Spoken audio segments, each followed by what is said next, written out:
Halo, Assalamualaikum warahmatullahi wabarakatuh. Berjumpa lagi di channel YouTube Guru Online. Baik, kali ini Guru Online akan share dan bahas-bahas soal tentang profesional bahasa Indonesia, khususnya yang bahasa Indonesia. Jadi, soal di pretest PPG biasanya untuk guru SD, di soal profesional itu ada soal bahasa Indonesia, ada soal matematika, IPA, IPS, seperti itu ya. Jadi kita sekarang akan bahas yang soal khusus bahasa Indonesianya untuk guru SD ya. Oke, kita mulai dari soal yang pertama. Ngajar online jadi lebih mudah pakai Teachmin, aplikasi ngajar yang mengerti kebutuhan pengajar. Mau ngajar apapun, gratis! Yuk, download Teachmin di App Store dan Play Store sekarang. Gratis! Ani, peserta didik kelas 3 SD, sudah bisa berbicara dengan lancar dengan jumlah kata bisa sampai 12 kata dalam satu kalimat. Ani juga sudah dapat memahami penjelasan guru di kelas, sehingga mampu mengikuti pelajaran dengan baik. Hal ini menunjukkan bahwa Ani berada pada fase A. Pragmatik, B. Semantik, C. Sintaksis, D. Morfologis, atau E. Fonologis. Silahkan dijawab terlebih dahulu, boleh dicatat atau disimpan dalam hati terlebih dahulu sebelum kita buka jawabannya. Sudah ya? Oke, sudah ya, jawabannya adalah B ya, fase semantik. Nah, kita lihat pembahasannya. Jadi fase pemerolehan bahasa pada anak ini terjadi seperti ini ya. Perkiraan umur 0 sampai 2 tahun itu disebut dengan fase fonologis.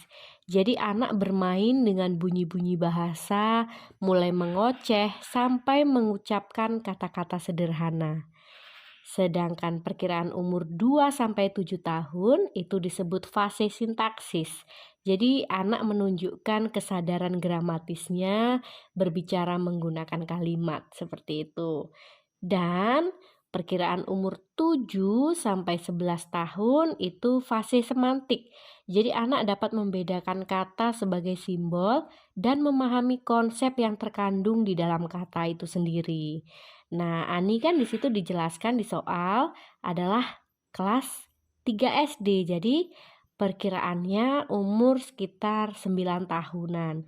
Jadi ketika umur 9 tahun sudah dapat berbicara dengan lancar, dengan jumlah kata bisa sampai 12 kata dalam satu kalimat, dan juga dijelaskan di situ dapat memahami konsep yang terkandung dalam kata-kata yang disampaikan guru, sehingga dia bisa menangkap dengan baik. Oleh karena itu, Ani berada pada fase semantik ya. Jadi fase anak umur 7 sampai 11 tahun, seperti itu. Oke. Jawabannya B. Semoga benar semua ya. Oke, kita lihat soal nomor 2. Status sosial dan latar belakang budaya yang berbeda dari setiap anggota masyarakat memunculkan adanya ideolek, dialek, dan ragam bahasa. Hal ini menunjukkan bahwa bahasa itu bersifat A. Konvensional, B. Unik, C. Dinamis, D. Bervariasi, atau E. Produktif. Silahkan dipilih apa jawabannya.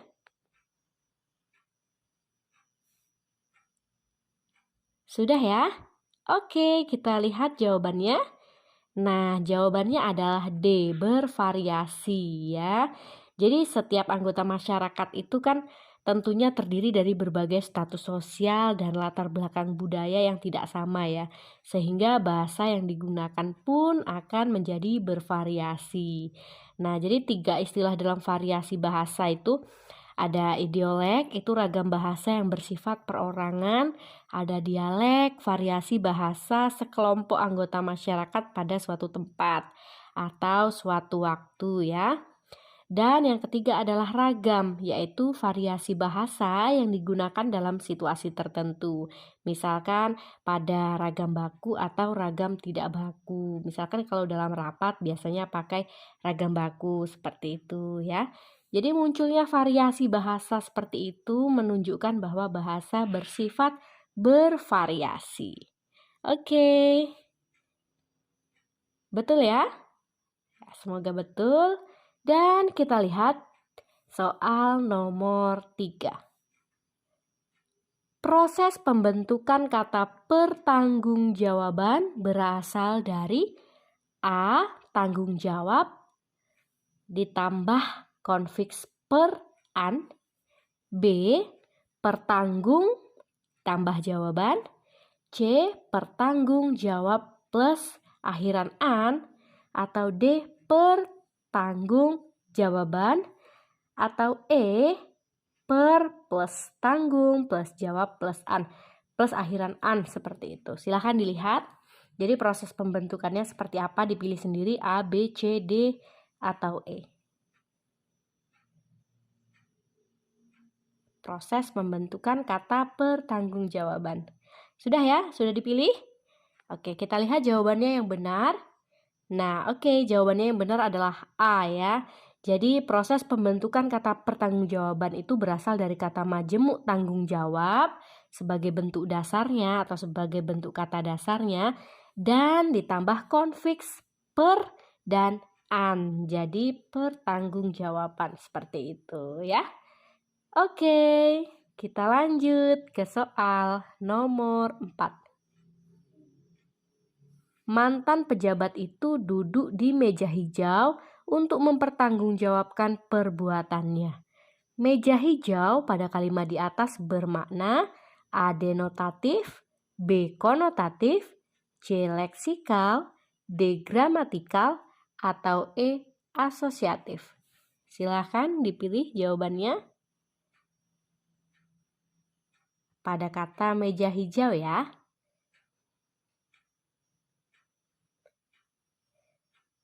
Oke, sudah ya? Sudah dong, kita lihat jawabannya yang benar. Oke, jawabannya yang benar adalah B ya, konotatif.